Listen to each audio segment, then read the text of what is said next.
자, 에너지 보존에 대한 얘기인데 여러분들 사실은 중학교 때부터 혹은 고등학교 과정에서 물리를 조금이라도 맛을 보았다면 혹은 꼭 물리가 아니더라도 화학이 됐건 생물이 됐건 지구학이 됐건 어떤 영역이든 간에 에너지와 관련된 얘기들은 워낙 많이 다루죠. 자, 그 얘기에 앞서서 우리가 조금 더 엄밀한 에너지 보존의 의미를 좀 따져보자라는 겁니다. 아시겠죠? 자, 볼게요. 자, 우리가 앞서서 에너지에 대한 얘기를 할 때 우리가 시스템, 즉 개라고 하는 녀석에 대한 얘기를 종종 했었죠. 자, 그런데 우리가 어떤 얘기를 조금 더 확장을 시켜볼까 하냐면은 우리가 과연 에너지라고 하는 양을 측정할 수 있는가? 또 만약 측정할 수 있다면 그 측정한 값으로부터 우리가 알 수 있는 게 무엇인가? 이런 내용들을 조금씩 다뤄보고자 하는 겁니다. 내용은 굉장히 짧습니다. 그러니까 여러분들이 너무 복잡하게 생각하지 마시고 챕터 8의 전체 통틀었을 때 주제는 이게 다예요. 얘가 답니다. 그러니까 이것만 기억하면 돼요. 핵심은 고립계에서의 역학적 에너지는 무조건 보존된다. 그 다음 만약 고립계가 아니라 그러면 에너지가 보존되지 않기 때문에 이 상황을 대체할 수 있는 뭔가 방법이 필요하다. 자, 그게 이제 소위 말하는 뭐냐? 일과 에너지 정리라는 거예요. 다시 정리하면 다시 일 에너지 정리라고 합니다. 자, 여러분들한테 왜 이게 갑자기 하냐면은 만약에 우리가 중학교나 고등학교 과정 정도에서는 자, 이 상황이면 보존되는 거니까 식에 대입해서 풀어봐 라고 얘기하는 거라면 우리는 여러분들이 엄밀히 좀 대학생들이고 하다 보니까 이제는 조금 더 어느 상황에서 그와 같은 내용을 얘기를 할 수 있느냐에 대한 걸로 살짝 확장한 것 뿐이에요. 사실 내용은 동일합니다. 자, 알겠죠? 자, 볼게요. 우리가 첫 번째 기억해야 될 건 뭐냐면은 고립계, 보통 isolated system이라고 하는 이 표현이 여러분들 지금 당장보다는 연력학 할 때 굉장히 빈번하게 나올 겁니다. 자, 중요한 거는 고립계라고 얘기하는 거는 두 가지를 동시에 기억하는 거예요. 뭐냐면은 얘는 물질 교환이 이루어질 수 없다. 자, 물질 교환이 이루어질 수 없다. 그리고 두 번째, 에너지 교환이 이루어질 수 없다. 자, 외부하고 에너지 교환과 물질 교환이 이루어지지 않는 완전히 고립되어 있는 상태. 그걸 갖다 우리가 고립계라고 불러요. 자, 그러면 우리가 왜 이 얘기를 끌고 왔느냐? 예를 들면 이런 거죠. 자, 참고로 우리가 이런 얘기 잠깐 해볼게요. 우리가 어떤 입자가 있다고 해볼게요. 어떤 그 입자라고 하는 게 뭐 질량이 있건 어떤 녀석이 있대요. 이 녀석이 가지고 있었던 에너지, 쉽게 얘기하면 운동의 에너지가 있었다고 가정을 해보죠. 또는 운동의 에너지를 변화시켜 줄 수 있는 뭔가 주변이 있다고 볼게요. 입자가 있고 그 주변이 있다고 볼게요. 주변. 봅니다. 자, 그러면 우리가 실험적으로 알게 된 여러 가지 사실들은 뭐냐면 어떤 입자가 가지고 있는 운동 에너지가 있을 때 그 운동 에너지가 어떠한 형태로 바뀔 수가 있느냐라는 거예요. 어떠한 형태로 바뀔 수가 있느냐? 워낙 다양합니다. 예를 들어서 여기 있는 이 입자가 움직이면서 주변 공간을 흔들어서 파동의 에너지 형태로 주변으로 에너지를 바꿔버릴 수도 있고요. 또는 파동의 에너지가 들어와서 입자의 운동의 에너지를 바꿔줄 수도 있습니다. 또 그 입자가 아주 작은 단위의 입자들과 충돌하면서 열이 발생할 수도 있죠. 열 에너지 형태로 주변으로 보내버리거나 아니면 열 에너지를 흡수해서 운동의 에너지를 갖다가 바꿔줄 수도 있다고요.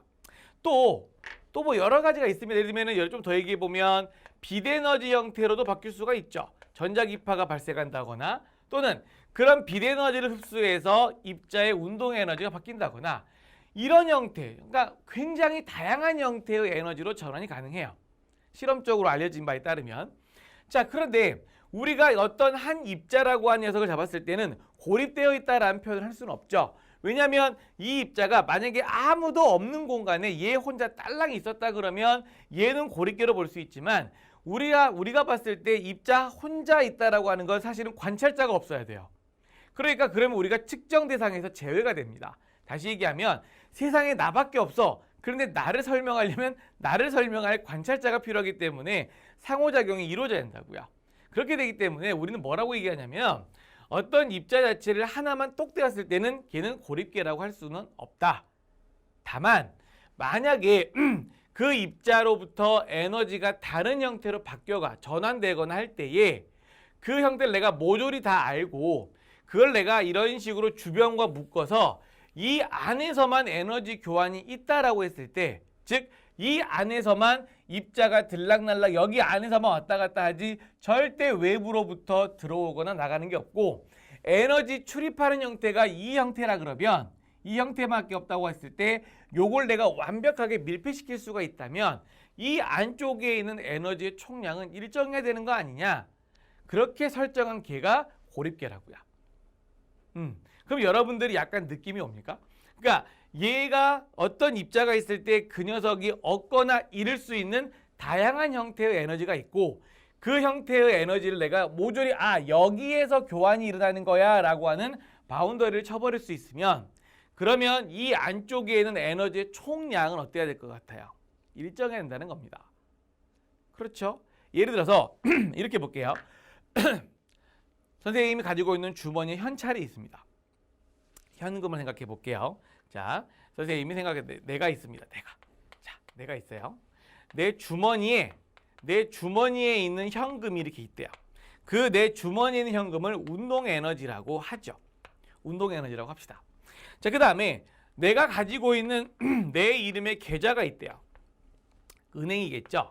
자, 은행하고 나 사이에 세상은 은행과 나밖에 없다라고 쳐볼게요. 그러면은 내가 ATM기를 이용해 가지고서 내 주머니의 돈을 은행에다가 입금을 합니다. 이쪽으로 입금을 해요. 자, 입금을 하면은 은행의 돈은 상승하겠지만 주머니 돈은 줄어듭니다. 맞죠? 만약에 여기서 출금을 합니다. 자, 은행의 계좌에 돈을 출금을 하면은 계좌 돈은 감소하겠지만 내 주머니 돈은 증가하겠죠. 그래서 만약의 경우에 은행과 나 사이에만 돈 교환이 있다 라고 할 때 이 시스템을 갖다가 아이솔레이티드 시스템, 고립계라고 쳤을 때 결국엔 내 주머니에 있는 돈과 내 계좌에 있는 돈의 합이 어떻게 되겠냐고요. 일정하겠죠. 에이 선생님, 수수료가 있고 뭐 어차피 수수료든 뭐든 다 은행에 있을 거 아니야. 그렇죠? 그러면 우리가 봤을 때 나하고 은행 사이에만 교환이 있다고 하면은 내 것이 증가해. 그러면 계좌께 줄었겠구나. 내 것이 감소해. 은행께 증가했겠구나. 그러면 여기 있는 요 은행 쪽에 있는 요 에너지를 실제 언제라도 어떤 현상을 갖다가 이용하면 운동의 에너지로 변할 수 있는 에너지를 가지고 있구나. 그래서 얘를 갖다가 우리가 포텐셜 에너지라고 한다고요. 즉 현재 내가 가지고 있진 않지만 내가 고립된 상태에서 언제라도 내가 힘을 적절히 잘 이용하면 운동 에너지로 변환되거나 운동 에너지에서 변환될 수 있는 에너지를 가상의 에너지, 포텐셜, 잠재적이란 말을 씁니다. 그래서 잠재적인 이런 말을 써서 포텐셜 에너지를 하고요. 얘 둘을 더해서 우리가 역학적 에너지라고 합니다. 그러면은 내가 완벽하게 밀폐된 고립계라면은 얘가 증가한 만큼 얘가 감소해, 얘가 감소한 만큼 증가해 라는 표현과 아니 총량이 일정해 라는 표현은 같은 것이겠죠. 그래서 고립계에서는 역학적 에너지가 보존된다는 표현이 거기에서 등장을 하는 겁니다. 이해되십니까? 자, 그래서 우리가 어떤 얘기를 하냐면 이걸 가볍게 교재가 너무 상세한 설명이 안 나와 있어서 이렇게 한번 바꿔볼게요. 자, 봅니다.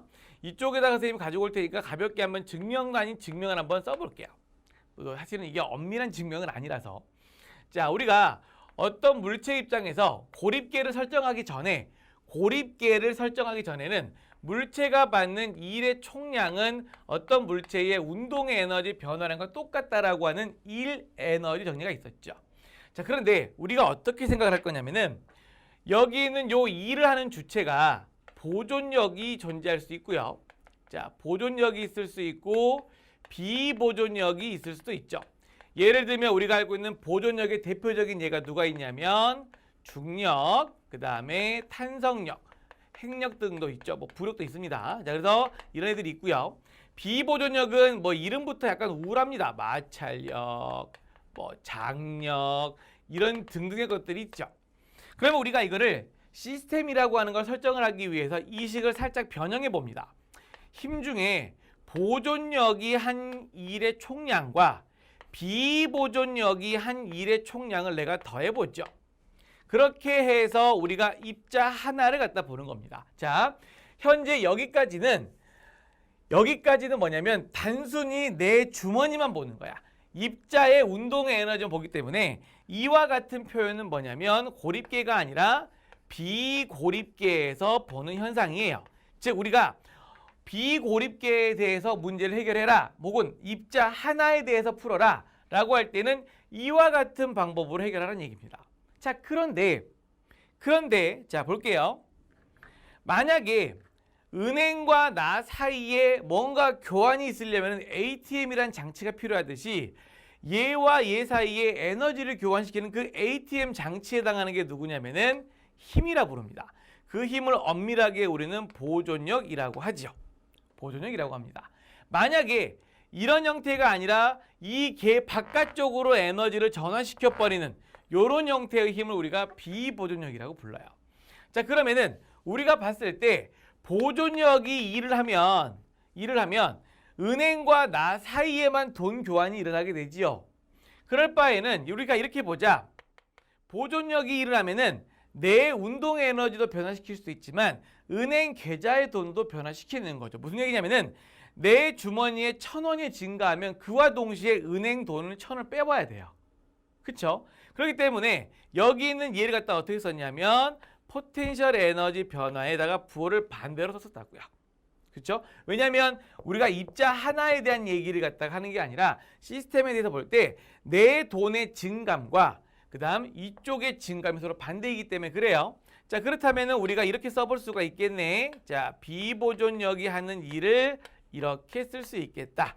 자, 그러면 여기 있는 얘를 갖다가 이와 같은 형식으로 바꿔 써볼 수 있죠. 비보존력이 하는 일을 운동의 에너지 변화량에다가 포텐셜 에너지의 변화량이라고 써보자. 그러면 내가 우변으로 넘길 때 운동의 에너지하고 포텐셜 이것 또한 하나의 내가 가질 수 있는 전체 값이라고 보자는 뜻이 돼요. 그래서 우리가 이거를 K 플러스 U를 운동의 에너지와 포텐셜 에너지를 더해서 우리가 미케니컬 에너지라고 얘기하는 역학적 에너지를 부르게 되고요. 우리는 이렇게 된다는 겁니다. 자, 그러면 현재 여기까지도 고립계예요. 여기까지도 우리가 얘하고 얘를 더했을 때에 우리가 알고 있는 역학적 에너지를 정의한다면은 내가 계좌와 내 주머니에 있는 돈까지 싸그리 다 내 거야 라고 할 때 계좌의 돈이 변하거나 주머니 돈이 변한다면은 혹은 그들의 총량이 일정한 게 아니라 그들의 합이 변한다면은 내가 알고 있는 이게 완전한 고립계가 아니구나. 고립계가 아니라 이 형태 이외에 다른 형태의 에너지가 출입할 수 있구나 라고 생각하는 건데, 만약에 자 여기 넘어오는 겁니다. 만약이에요. 만약에 비보존력이 한 일이 0이라면은 비보존력이 한 일의 양이 0이라면은 어떤 일이 생기겠어요? 그렇죠. 역학적 에너지의 변화가 없다. 얘 상태가 됐을 때 얘를 우리가 고립계에 대해서 문제를 해결했다라고 얘기한다고요. 그러면 이 뜻이 결국에는 뭐냐면 나하고 은행 사이에만 돈 교환이 있고 그 외에는 절대 교환이 있을 수 없어 라고 내가 시스템을 설정할 수 있으면 그 안에 총량이 일정하다는 얘기 되는 거죠. 자, 그래서 여기 있는 얘를 우리가 역학적 에너지 보존 법칙이라고 합니다. 즉 역학적 에너지 보존 법칙을 쓰려면 우리는 정확하게 고립계를 설정할 수 있어야 되는 거예요. 그 고립계를 설정한다는 게 여러분들 대학원 가서 공부해보면 실험할 때 여기서만 에너지 교환이 일어나라고 하는 시스템을 설정해 준다라는 뜻이 됩니다. 그래서 여기 있는 고립계를 갖다가 내가 완벽하게 만들 수 있으면 역학적 에너지가 보존돼, 다른 말로 얘기하면 비보존력이 하는 일이 0이면 이란 표현을 바꿔주시면 돼요. 비보존력이 하는 일이 0이면 역학적 에너지가 보존돼, 그래서 운동의 에너지 변화와 포텐셜 에너지 변화의 합은 0이야 라는 것도 좋지만 반대로 우리가 생각해 보면 누군가의 증가량과 누군가의 감소량의 합이 0인 거야 이렇게 되는 것이죠. 혹은 다른 표현으로 처음과 나중의 값의 합이 일정해. 처음 값의 합과 나중 값의 합이 일정해 라고 얘기를 하는 것입니다. 이해되시나요? 그래서 우리는 여기 있는 요런 놈들을 갖다 봤을 때 만약 고립계에만 내가 설정할 수 있다면 선생님 도대체 이 고립계에서 에너지가 보존된다는 게 도대체 어떤 의미를 갖습니까? 라고 하는데 굉장히 유의미한 게 이런 거예요. 예를 들면 이게 어떤 의미를 갖고 있냐면은 처음에 운동 에너지하고 처음에 포텐셜 에너지 합이 나중에 운동 에너지하고 나중 포텐셜 합과 같다는 표현이라고 그랬죠. 자, 그러면 이게 어떤 상황을 말해주는 것이냐? 만약에 내가 어떤 실험을 할 때 어떤 시스템을 만들었어요. 그래서 이 안쪽에 운동 에너지하고 포텐셜 에너지 알았습니다. 그러다가 나중에 이 상태가 바뀌었어. 바뀌게 된 거야. 그럼 사실은 일반적으로는 우리가 상태가 바뀌어갈 때 그 과정을 일일이 따져 주어야 옳습니다. 그런데 만약 고립계를 만들어주면은 얘가 얘로 바뀌었을 때 중간 과정을 고려할 필요가 없다. 왜? 결국 총량이 일정하니까 중간에 어떻게 변해갔는지는 관계가 없다. 좀 더 멋있게 얘기하면 상태함수라는 표현을 쓰기 때문에 절대 여러분들이 이 과정에서 넘어올 때 과정을 생각할 필요 없이 처음과 끝만 비교하면 된다. 초기량과 끝만 비교하면 된다. 그래서 우리가 결국엔 뭐냐면 이 에너지를 상태함수로 해석할 수 있다가 결론이에요. 이것만 기억하면 됩니다. 그래서 핵심 문제 풀 때 너무 복잡해요. 복잡하죠. 무슨 말인지 헷갈리고 사실은 이걸 화학에서 좀 더 상세한 얘기 많이 하지만 물리적으로 얘기하자 그러면 고립계를 설정할 수 있으면 총 에너지 양은 일정하다. 그런데 고립계가 아니라면 고립계가 설정된 게 아닌 것 같다. 확실히 아니야. 예를 들면 어떤 경우가 보존력이 아니라 비보존력이 하는 일이 확실히 있어. 이런 경우겠죠. 예를 들면 이런 경우는 비보존력이 하는 일이 존재해요. 라고 하게 되면은 여러분들은 선택을 하면 됩니다. 그냥 힘의 종류 구별하지 않고 물체가 받는 일의 총량이 운동의 에너지 변화와 똑같다. 라고 하든지 아니면 비보존력이 하는 일이 운동의 에너지 변화량과 포텐셜 에너지 변화량의 합과 같다라고 하든지 너무 어려운 설명 같지만 심플해요. 고립계를 설정할 수 있다. 완벽한 고립계야 총량 보존. 아닌 것 같다. 혹은 비보존력이 일을 한다. 그러면 물체가 받은 일, 어떤 시스템이 받은 일에 의해서 역학적 에너지가 바뀌는구나. 선택하면 된다는 겁니다. 이해되시죠? 자, 그래서 우리가 여기는 너무 복잡한 말을 막 책에 보면 되게 휘황찬란하게 써 있어. 굉장히 멋있게 막 이러면 어려운처럼 압축하면 이렇게 되는 거야. 자, 마무리할게요. 고립계라는 거는 뭐라고요? 이게 이상적인 상황이지만 쉽게 얘기하고 싶으면 역학적 관점에서는 비보존력이 하는 일이 0이면 역학적 에너지는 보존돼. 다른 표현은 뭔가 증가하면 뭔가 감소돼. 그래서 처음과 나중만 비교하면 돼. 만약 그게 비고립계야, 고립계가 아니야 라고 한다면 비보존력이 하는 일이 있어. 그럼 역학적 에너지가 보존되는 것이 아니라 그 비보존력이 하는 일 때문에 역학적 에너지, 즉 운동의 에너지와 포텐셜 에너지 합이 달라져.